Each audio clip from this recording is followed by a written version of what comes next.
révolté par l'indifférence des autorités gabonaises face à la détérioration de l'état de santé du président de la Confédération syndicale dynamique unitaire, la famille biologique du leader syndical, placée sous mandat de dépôt depuis le 2 mars 2022 à la prison centrale de Libreville, a affirmé le 4 juin prendre pour responsable les autorités judiciaires, de ce qui pourrait arriver à Jean-Rémy Yama. Après un trimestre sous mandat de dépôt à la prison centrale de Libreville, et au regard de la détérioration inquiétante de l'état de santé de Jean-Rémy Yama, sa famille biologique a exigé dans une déclaration, le 4 juin, sa libération immédiate et sans condition. Elle estime que la responsabilité des autorités gabonaises est largement engagée par rapport à l'irrégularité de la détention du leader syndical. Nous affirmons que s'il advenait que l'état de santé de Jean-Rémy Yama se détériore davantage, les autorités judiciaires seraient responsables de ce qui pourrait lui arriver de façon tragique et en tête desquelles, le maître des poursuites et son juge qui ont cru bon de placer en détention préventive un citoyen innocent et de manière illégale,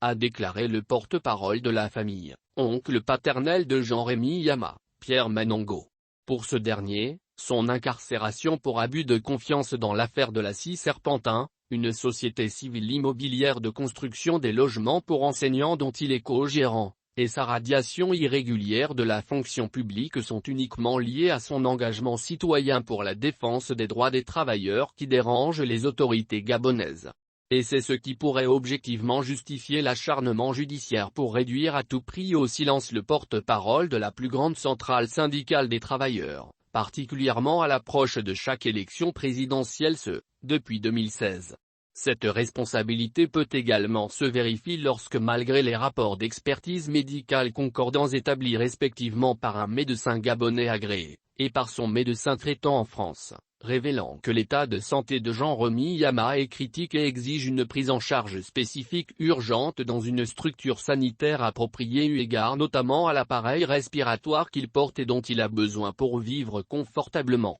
Et malgré la demande appuyée de mise en liberté provisoire soumise par ses avocats pour qu'il puisse bénéficier d'un traitement médical approprié conformément aux recommandations des médecins jusqu'à présent, il n'y a pas de réponse à cette requête, regrette le porte-parole de la famille. Jean-Rémy Yama a été mis sous mandat de dépôt pour abus de confiance suite aux plaintes de 4 sociétaires de la Scie Serpentin. Souffrant du syndrome d'apnée de sommeil sévère, le président de Dynamique Unitaire est donc obligé de porter un appareil respiratoire, dont les paramétrages sont effectués à l'extérieur du Gabon selon une périodicité à terme.